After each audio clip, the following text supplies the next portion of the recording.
Moving along to conclude the program today is Caroline Reese, President and co-founder of Shift Project. Carolyn was deeply involved in the drafting of the UN Guiding Principles on Business and Human Rights, where she led research and analysis on respect for human rights in the context of global supply chains. At Shift, Carolyn leads strategic development and drives thought leadership on advancing corporate respect for human rights. She will share her insights on human rights as they relate to supply chains, reporting, and artificial intelligence. So with that, join me in welcoming Carolyn Reese.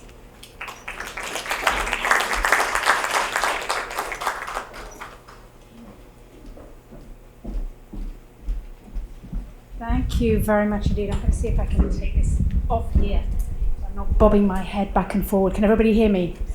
Yes, great. Wonderful to be with you today, and thanks so much to the organisers for the opportunity to talk with you a little bit about business and human rights. Let's see where we are. And the connection between this critical issue about how impacts occur to people and the operation of our businesses, which is what drives us today, day to day in our work at Shift as we work with business, with governments, with investors, with civil society to try to make respect for human rights part of how business gets done. So when we think about this phrase, business and human rights, some of you may come across it regularly, some of you may pass by it occasionally, but very often we have some starting assumptions about what it is that business and human rights means, or at least we have some starting questions about what on earth this topic means. And perhaps we think about, I'm familiar with that, forced labour, we've seen some coverage around that, child labour, perhaps that's an issue that's been in the papers, but a vague sort of sense, well, we're not sure what else might be involved. Maybe we've come across one or two other issues, but what's really in this category? What should we be talking about and what's not in there? Or perhaps we're thinking, well, we heard earlier about ESG, environmental social governance. Is this a subset of social issues? Is this something different? Is this sort of a niche area for a few experts? Or perhaps you're thinking, oh gosh, yes, that human rights, that's the risk piece. That's all about the violations and the legal liability, and that's the piece where it's really hard to motivate people around what that means in practice. Or perhaps you're saying, well, I'm familiar with that. It's a bit like the law. We need to comply with the law. We need to make sure we're not breaching human rights, but that's not where we're going to drive positive change. Well, all of these reflections, I think, are very normal and natural part of how people can bump up against the issue of business and human rights in their daily work. What I'd like to do in my remarks today is just sort of share some alternative perspectives on what this conversation is about and can mean for all of us. And let's start with the fact that there's a very level playing field angle to it. It's not some sort of abstract notion that applies in some places but not others, but that there's a pervasive and an all-encompassing responsibility for businesses everywhere to be respecting human rights and embracing what that means in their business. And I'll talk more about what that means in practice, because human rights actually can give us a really compelling and valuable North Star, a way to organize our thinking about the ways that business comes into contact with people and has an effect on people's lives, much as we think about the environment and the impacts on the environment in a similar way, and gives us that organizing construct within which many different issues can fall. But also that this construct of business and human rights and the guiding principles on business and human rights that I'll talk more about help us to know where to start. How do we get our hands around this, and where do we go first? And as we adopt a lens of thinking about risk to people connected with a business, that it actually also helps to clear away some blind spots, to open our eyes to where there are critical risks to the business, for sure, and also opportunities for the business to drive progress and be part of change and positive outcomes for people and the company. And in fact, I'll end with the proposition that respect for human rights by business is the single greatest way in which companies can contribute to what I'll call the people part of the Sustainable Development Goals. So what are we talking about here? Well, for sure, we're going to find child labour and forced labour and some of those familiar labour rights issues here, including freedom of association, non-discrimination. Of course, that's not just a workplace issue, is it? It is pervasive across other dimensions of community, consumer, and so on. But also we find right to the freedom of expression, right to privacy. Right? Privacy, an issue that's higher and higher on business agendas these days. We can be looking at access to clean water and sanitation. We can be looking at access to basic nutrition. We heard a lot about nutrition issues in the last session as well. So a broader array of issues that really all come down to the question of those things that every one of us, you and I and everyone we know, everyone on this planet needs in order to live a life of basic dignity, right? We need basic nutrition and food. We need opportunities to educate ourselves. We need to be able to speak freely. We need decent work conditions. We need not to be discriminated against, and so forth. And we see this interface with business cropping up again and again, almost daily in our newspapers and reports and campaigns and so on and so forth. So child labour, of course, has long been a part of conversations around the apparel industry and other sectors, but it crops up as well here in a mineral context, mica, something that shows up in makeup, but it also shows up in car paint, right? So we don't always think about these other industries where the supply chains can bring these human rights issues to light. Again, we're familiar with forced labour, and there's been a lot of discussion in recent years over seafood supply chains from Southeast Asia, but an issue that also sits in agricultural fields, not just in the developing world, but in our countries, here in the United States, in my country, the United Kingdom, and elsewhere, we find this phenomenon occurring as well. Now, this was a case at a mining company of sexual harassment, sexual violence against women by security operators, but we know only too well from the Me Too movement, we don't have to look all the way up our supply chains in order to find issues of sexual harassment and gender-based discrimination. And we think about water very often in the context of environmental footprints, right? Water usage, recycling, pollution, and so on and so forth. But there's also this human rights dimension to it when poorer communities lose access to the water they need for their health and survival, or perhaps for their livelihoods.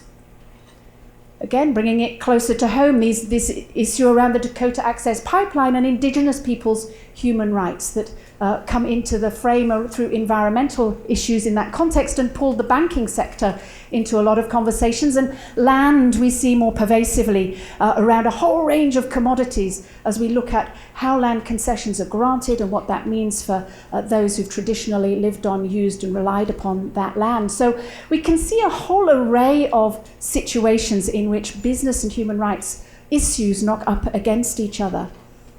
And so this is where it's really helpful as we think about this to know that we don't have to look to 1,000 different standards and reference points to think about this, that we have this understanding now that there's a responsibility and a way to think about how the business intersects with human rights issues ever since 2011, when the UN guiding principles on business and human rights were adopted unanimously in the United Nations, but now picked up by governments, including here in the US through the National Action Plan on Responsible Business Conduct, in many other nations, in industry standards. We have guidance from the International Organization of Employers on implementing the UN guiding principles, as we do from the International Trade Union Confederation as well. This is the reference point that gives some gravity, a center of gravity to companies and others in knowing, well, what does this really mean? What's this about? And what am I meant to do? And the idea of the guiding principles rests on these three concepts, these three pillars, that the state, the government, is critical in this. Of course, the government is the one that has the duty to protect people against human rights abuses, and all the traditional levers for that, of policy, of legislation, of regulation around that, but also when the government does business with business. So here in the US, there's guidance for government procurement agents that references respect for human rights and the guiding principles in their procurement interactions with suppliers, as well as thinking about this in the context of export credit and so forth. But then separately from that, this responsibility of business to respect human rights, meaning that as you go about your business, making sure that people's human rights are not being harmed in connection with what you do in your operations and in your value chain, and addressing these issues where you find them. Now, where governments don't meet their duties, this is harder to do. It's not a greater responsibility, but it is harder to do. And of course, where governments do meet their duties and provide that enabling environment, it's easier for companies, but the responsibility is the same. And the first two pillars, of course, are we want to prevent these problems, right? That's our number one. Just as we think about the environmental footprint, we want to prevent impacts on the environment. We want to do the same here. But we know life's complex. No one company controls all the levers out there. No one company can see all the variables in place, so things will go wrong. And so both states and business needing to think about how to be part of providing remedy when that happens. And so the guiding principles help us in saying there's a blueprint for action here. We don't have to make it up as we go along. What it tells us is, first of all, we need to articulate that commitment. How do we actually articulate what it means for us to be respecting human rights and embed that in the work of our company? Having an ongoing system of human rights due diligence at the center of what we're doing, whereby we're looking at assessing what the risks to people are, integrating that knowledge into what we do and how we act, tracking what's working, improving as we go, and communicating internally and externally about it. All with the focus on risk to people, and all informed by ongoing conversations with our internal and external stakeholders around that. And then yet again, that we're not going to firefighting mode and crisis management when something does go wrong, because you can bet your bottom dollar it will, but rather having the systems, knowing how to respond, knowing how to capture those issues, deal with them early, deal with them effectively, and learn and progress. And so we see companies talking about this in their disclosures, on the platforms they stand upon, in their internal conversations. Here's an example from Ericsson talking about how we go about respecting human rights in line with the guiding principles. Anglo American doing the same in its work. H&M similarly there. Procter & Gamble again and again using this touchstone to organize their thinking about what does this mean for us as a company? How can we go about it? And how do we talk about where we are on the journey? And in that way, this North Star idea, right? So that you're not sort of running from pillar to post. Oh my goodness, there's a campaign on forced labour today. We've got to go and deal with that. Oh, now tomorrow the regulator's talking about privacy issues. We've got to have a look at that. Somebody said something about water impacts on people over here, right? If we think about this as how does our company intersect with people and where can there be negative impacts, we can start to paint a picture that gets us ahead of the curve and gets us a sense of where we need to go first. What we're talking about here then critically is not how a company spends its profits. There's a wonderful tradition of philanthropy, particularly here in the United States, enormous contributions from business back to society through that vehicle. But what we're really critically focused on is saying that's optional, that's a choice, and that's a wonderful contribution, but let's focus here on how you make your profits. We know there are wonderful social products coming out day in and day out. We want to support that and invest in that. But we're interested also in how those products are made and delivered. That's what makes them socially responsible. And we need to be thinking about putting the greatest resources first where the impacts on people are most severe. Why? Because this isn't a niche area that sits under social issues. You can have social impacts on people, environmental impacts on people, economic impacts on people.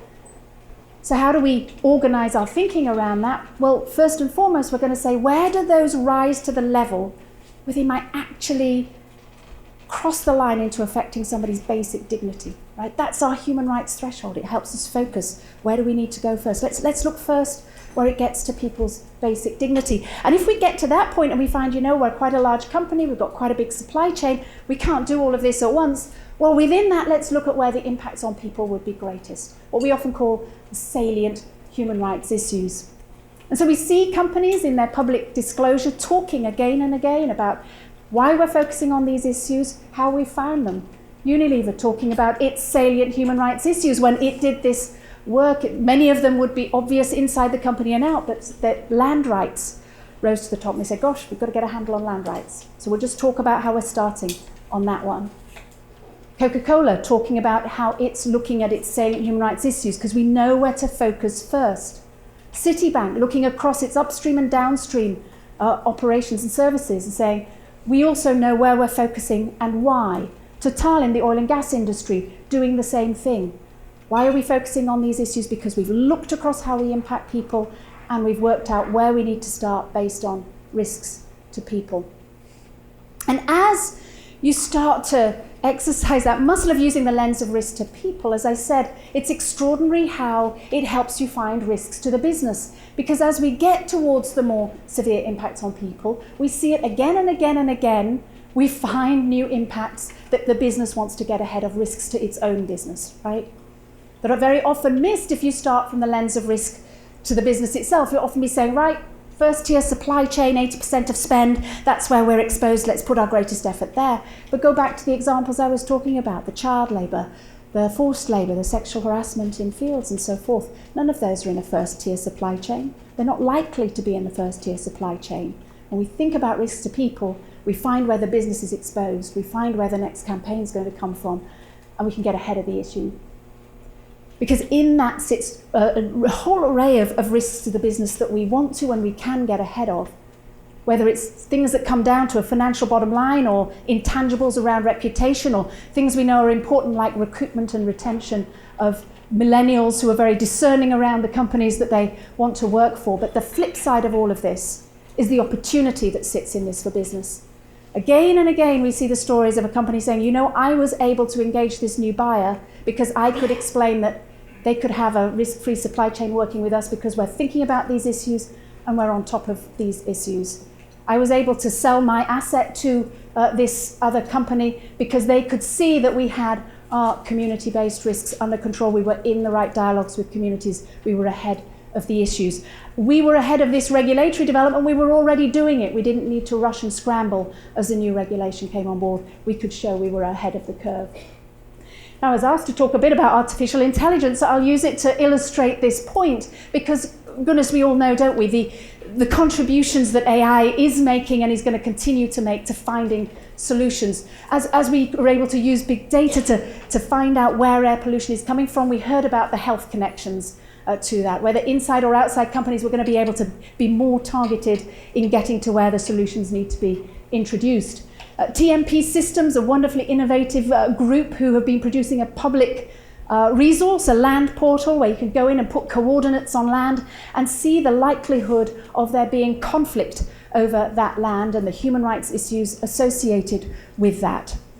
Or the UN University, which is coordinating a global financial sector commission on modern slavery. And one of the issues they're looking at is how AI, in the context of the types of system around anti-money laundering, can be applied to following the money to get on top of modern slavery and trafficking. So all of these wonderful positive applications of AI, and yet we hardly need reminding that there have been an enormous amount of stories in the media of late about the negative impacts that can come with AI, right? And Facebook has perhaps been exhibit number one over recent months, whether it's to do with privacy issues again and again, or for instance, how their platform in Myanmar was used to promote hate in a context that fueled genocidal attacks on the Rohingya there. And so we see regulation coming behind that, and in Europe as well, more and more discussion about how to regulate in this space, because it's not just an issue for IT companies, for internet companies and technology. It's an issue for so many businesses, facial recognition in the hotel industry, in the airline industry, location services for a number of other industries, and in the retail sector, the use of algorithms to target marketing in ways that can have quite extraordinary perverse consequences if you're not thinking about how that can play out in practice. And so what we need here is that conversation that looks holistically at these issues, a conversation that's being driven in conversations through the United Nations, the Council of Europe, to understand both the upsides and the downsides, the opportunities and the risks, so that we can truly have responsible rights-respecting practices. And a great example is Microsoft, both seeing how their AI capabilities can be used to support social goods, to advance human rights in the context of trials. But at the same time saying, we have to think really carefully and deeply about what it means to be ethical in this. And right from the CEO saying we're going to have principles for responsible AI for us and for our industry, because we know the negative consequences that will lie out there for people if we do not. Finally then, this proposition that respect for human rights becomes the single greatest way that you, companies, can contribute to sustainable development, the people part of sustainable development. We did work going back on this with the World Economic Forum's Business and Sustainable Development Commission, and produced a number of case studies with the World Business Council for Sustainable Development to talk about this, because so often I think around human rights we think, do no harm. That's what this is about, doing no harm. We couldn't be more wrong. Even if you think internally about your diversity and inclusion programs, what are they? They're tackling discrimination, right? It's a human rights program to tackle discrimination. And as we look at that, you're not saying, how do we do no harm in our company? That's not your driving thought process.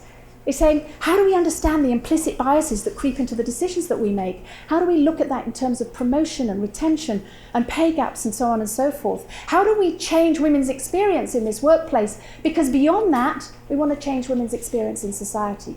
It's a transformative, positive agenda, and that's how we need to understand what it means to address these issues. I'll take one example, whether you're thinking about your own workforce in some industries or perhaps in your supply chain, the power of the living wage, which we know achieving a living wage is underpinned by other human rights issues, from freedom of association through to non-discrimination. But as we help people get closer to a living wage that can sustain a decent life, we know that we unleash all kinds of other rights. The right to basic nutrition and health that flows from that enables people to take their children out of labour. They don't do it because they want their children to work, because they have no other choice. And those children get back into education, they can have better health and develop healthily. Adults can shorten their working hours and get back the right to family life and mental and physical health into decent housing. And out of all of these, we see the contribution to targets specified in the Sustainable Development Goals. So we see marvellous innovations such as in the tea industry, from retailers through producers, through local farmers, NGOs and the trade union, working together to raise living wages among some of the poorest women in the world who work in tea plantations in Malawi. And as they do so, they're able to hit targets across a whole variety of SDGs. But you don't have to be a large company to do this. You don't have to be in a collaboration to do it. A small Turkish textile manufacturer polling its own workers to say, let us understand what constitutes a living wage for you so we can engage our buyers in that conversation. And again, meet the SDG targets. Or gender discrimination in the field, raising women's voice, and here in the Better Strawberries initiative, really tangible targets that they're hitting around safer transport, improved social security, and advance of women's empowerment.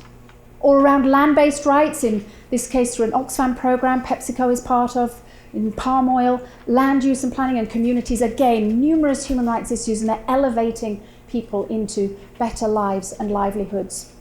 Finally then, collaboration and innovation is so much at the core of this, right? Because it can be a little daunting to get one's hand around this, but there are so many interesting innovations that are happening and collaborations that are developing. Leadership coming from the very top of Mars as part of its Sustainable in a Generation plan, saying let us meaningfully improve the lives of 1 million people across our value chain. Not out there through philanthropic projects, wonderful though they may be, but connected to our business. Let us lift up 1 million people. The apparel industry coming together globally with industrial, the trade union, to say, let us compete in this industry in all the ways that we should, but not on the backs of the poorest people who make our products. Let us take wages out of that equation and compete on the things it's legitimate to compete on. In the oil and gas industry, let's work together to make sure we send the same messages and get responsibly sourced suppliers working with us. And across industries, when it comes to responsible labour, saying, well, let us not start simply getting forced labour out of the electronic supply chain only for it to pop up in palm oil or some other area of manufacturing in the same country. Let us make sure we really lift people out of these situations. So business and human rights is not a niche area or a subset. It's certainly not just about risks and violations or something that's for compliance only. It's a responsibility of every company. We have a blueprint for how to go about it. It gives us a North Star and a way to know what on earth we do first, because we can't do it all. It's a way to understand risks and opportunities for the business. And it's the single greatest way that companies can contribute to the people part of the Sustainable Development Goals. I look forward to questions.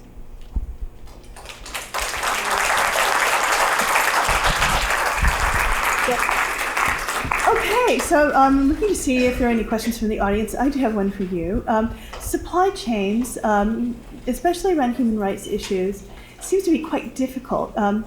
In other countries, you might have folks monitoring for you, but are they reliable? Yeah, I think that has become one of the conundrums. Social auditing is depending on your estimates, a $60 to $80 billion industry globally now, and I think there's been a lot of research that has shown that outside of limited areas like health and safety, it hasn't moved the needle on labour rights. And there are a whole range of reasons for that, including, I think one of them is simply a human behavioural reason, that this sort of heavy policing approach that audits of factories and farms tend to take has created incentives more for suppliers to push issues behind doors and under carpets rather than to surface them and talk about what are genuine challenges, sometimes challenges that tie back to purchasing practices of their buyers. And I think some of the leading companies in this space, you can look at Timberland, you can look at Philips, you can look at a range of others who are saying, let's change the conversation now. Let's actually talk with our suppliers about what's really going on and understand that. So almost sort of saying, look, we know many of you are not going to meet our code of conduct today, and we're not going to shove you out of our supply chain simply for that. In one instance, I think this is Philips's, the approach Philips has taken, they've said, the only reason we'll push you out of our supply chain is if we find that you have not shared with us a problem. What we want is to get the problems on the table, and then we can work through the problems together. And I think creating different incentive structures for a conversation about what's difficult and why, because most suppliers aren't just being belligerent and bloody-minded about it, they're facing their own constraints. It is a way of changing up the conversation, surfacing the issues, and very often it takes collective action to see the solutions. Are there other ways to surface the issues than just relying on your own vendors? There are, absolutely, and I think a whole range of other third parties here come into play. What I highlight as one example is really understanding the value of engagement with civil society, and I use that in the broadest sense, trade union, NGOs, academia, people closer to the ground and where things are happening. One simply we can't sit in our organisations and anticipate all the things that are going to happen. And very often, if we wait, it'll come at us through a campaign or through a news article or the least good way for it to hit our agenda.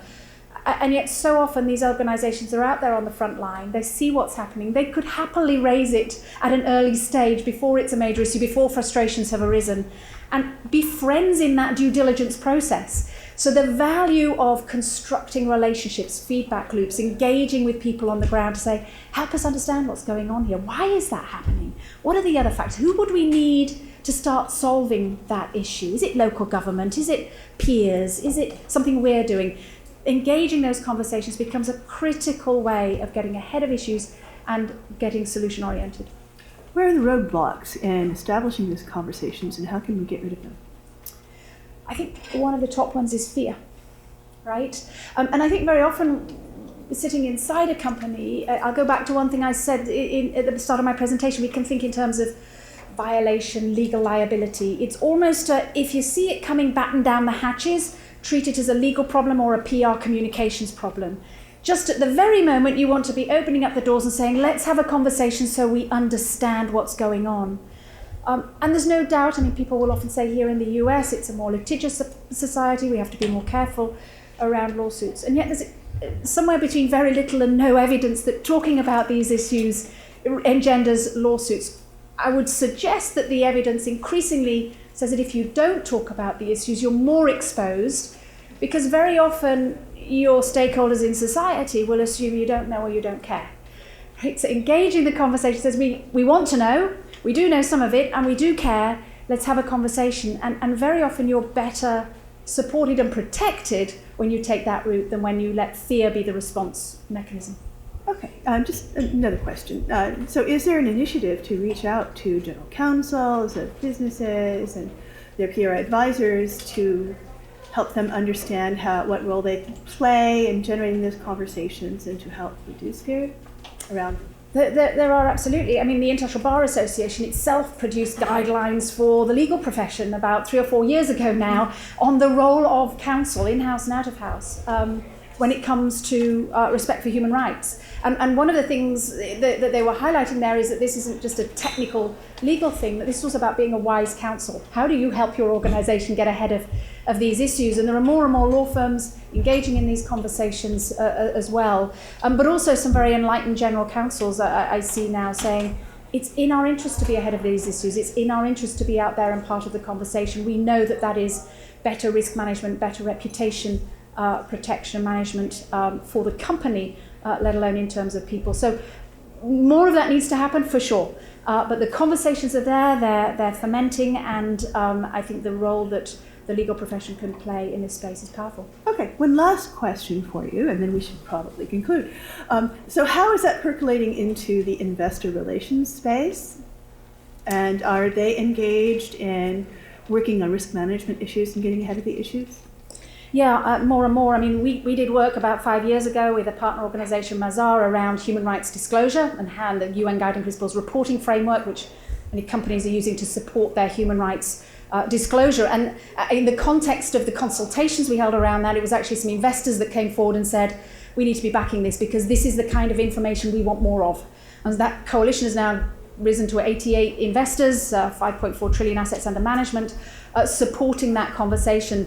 Here in New York, there's now hosted up at the Interfaith Center for Corporate Responsibility, the Investor Alliance for Human Rights, driving a conversation around what we want to know and see as investors. And it's moving from the SRI arena into the mainstream investment arena, partly through the growth in ESG products that are getting out there more and more. And what's interesting in that conversation is that there is a growing realization that the data, the analytics being used in ESG, environmental social governance, the S data is by far the weakest.